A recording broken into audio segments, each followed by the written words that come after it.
अंत भला तो सब भला। रोली की शादी उसके माँ बाप एक आलसी लड़के से करा देते हैं। चलो, रोली की शादी हुई और हमने गंगा नहाई।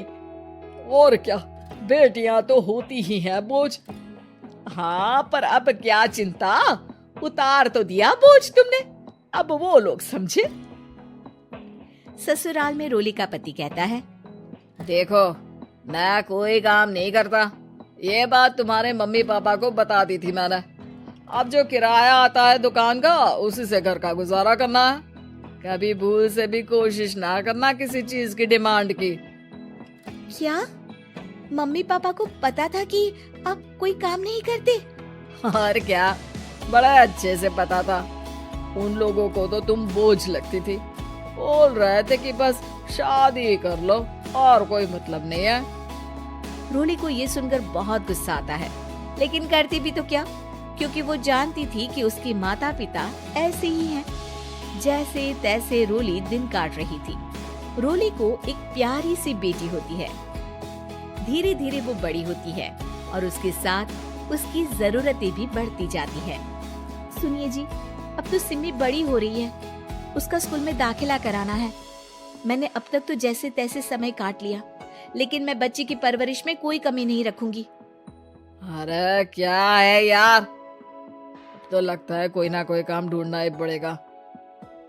अब पति रोज काम की तलाश में जाता और बिना किसी काम के वापस आ जाता। रोली समझ जाती है कि पति के अंदर अब काम करने की क्षमता नहीं है।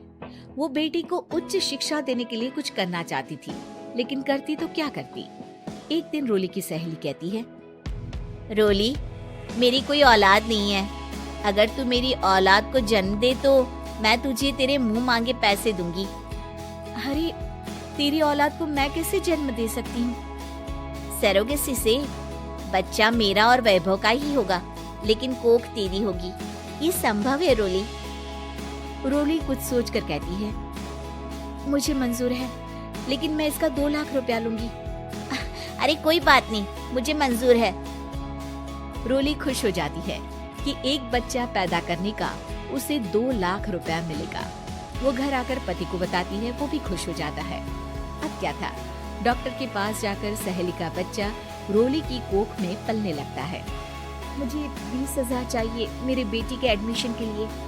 हाँ हाँ ठीक है, मैं उसके एडमिशन से लेकर सारे खर्चे उसके अकाउंट में डाल रही हूँ। रोली की बेटी का एडमिशन हो जाता है। रोली को लगता है कि वो अब सब कुछ ठीक कर देगी। दिन और महीने आगे बढ़ते हैं। अब एक दिन, एक बात कहूँ जी, काश इस बच्चे को मैं रख पाती। मैं अब इससे काफी जुड़ गई हूँ। अरे यार, पता नहीं किसका बच्चा है, अपने पास है ना अपनी मुन्नी। हाँ, लेकिन अब मैं भी इस बच्चे से जुड़ाव फील करने लगी हूँ, लेकिन मैं ये जानती हूँ कि ये मेरा बच्चा नहीं है। दोनों की जिंदगी ठीक चल रही थी, लेकिन कहते ना कि सुख का पल ज्यादा लंबा नहीं होता। एक दिन रोली की सहेली का फोन आता है। रोली, मुझे अब ये बच्चा नहीं चाहिए, मैं अपने पति को छोड़ रही हूँ। अरे लेकिन मुझे पैसों की जरूरत है, बच्चा तुम्हारा है, मैं क्या करूंगी? सहेली बिना कुछ बोले फोन काट देती है, फोन स्विच ऑफ कर देती है। लेकिन रोली के जीवन का तूफान यही नहीं रुकता। रोली, मैं इतना भार नहीं उठा सकता। आज पढ़ाई का पैसा मांग रही हो, कल को शादी, कॉलेज और पता नहीं क्या क्या। मैं तुम्हें छोड़ रहा हूँ, अपनी बच्ची उठाओ और निकलो इस घर से। अरे पर मैं कर तो रही हूँ ना बच्चे के लिए काम, आप आराम से रहिए ना।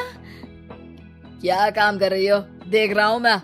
ये छोटा शहर है, यहाँ लोगों को बात बनाते वक्त नहीं लगता। तो मैं क्या करूँ? ज्यादा पढ़ी लिखी नहीं हूँ, कैसे घर के खर्चे चलाऊं? और आप तो काम करना ही नहीं चाहते। हाँ, ना चाहता हूँ और ना ही करूँगा। रोली को पति की बात पर काफी गुस्सा आ जाता है। ठीक है, अगर मेरे जीवन में संघर्ष ही लिखा है तो वही सही। इस वक्त पति होने के नाते आपको मेरा साथ देना चाहिए था, लेकिन नहीं, आपने तो इस हाल में मुझे घर से बाहर निकालने की बात कह डाली। देखो, ये सारी फालतू की बातों के लिए वक्त नहीं है मेरे पास। रोली, जिसकी कोख में किसी और का बच्चा था और साथ छोटी सी बेटी, पति का घर छोड़कर रास्ते पर आ जाती है। रोली के पास मायके के सिवा दूसरा कोई रास्ता नहीं होता। अरे रोली कैसी है? कितने दिनों के लिए आई है? हमेशा के लिए माँ। वो माँ को सारी बात बता देती है। ओए लड़की, इतनी हिम्मत का काम कर लिया। अरे ना ना, यहाँ कोई जगह नहीं है। तुम तो अपना बोरिया बिस्तर उठाओ और निकलो यहाँ से। रोली के पास अब मायके का रास्ता भी नहीं बचता। वो चुपचाप बच्ची को लेकर जा रही थी कि उसे दर्द होता है और वो डॉक्टर के पास चली जाती है और फिर वहाँ वो एक प्यारे से बेटे को जन्म देती है। कितना प्यारा है, कितने अभागे हैं इसके माँ बाप जो इसके पैदा होने पर भी नहीं है। तभी वहाँ डॉक्टर आ जाती है। रोली, बच्चे के पिता तुमसे मिलना चाहते हैं। आपका बहुत बहुत शुक्रिया। मैं इस बच्चे को पालूंगा, भले ही इसकी माँ ने इसे छोड़ दिया हो, पर मैं अपनी जिम्मेदारी निभाऊंगा। तो क्या आप मुझे इसके पैदा करने के लिए जिन पैसों की बात हुई थी वो भी देंगे? हाँ, और साथ ही आप चाहे तो मेरे घर में रहकर मेरे बच्चे की देखभाल भी कर सकती हैं। मैं उसके लिए आपको सैलरी दे दिया करूंगा। रोली को लगता है कि जैसे भगवान ने उसके लिए सुकून का रास्ता खोल दिया। वो अब मुकेश के साथ उसके घर चली जाती है, जहाँ रहकर वो उस बच्चे की देखरेख करती है। अब मुकेश के घर को रोली अच्छे से संभाल लेती है।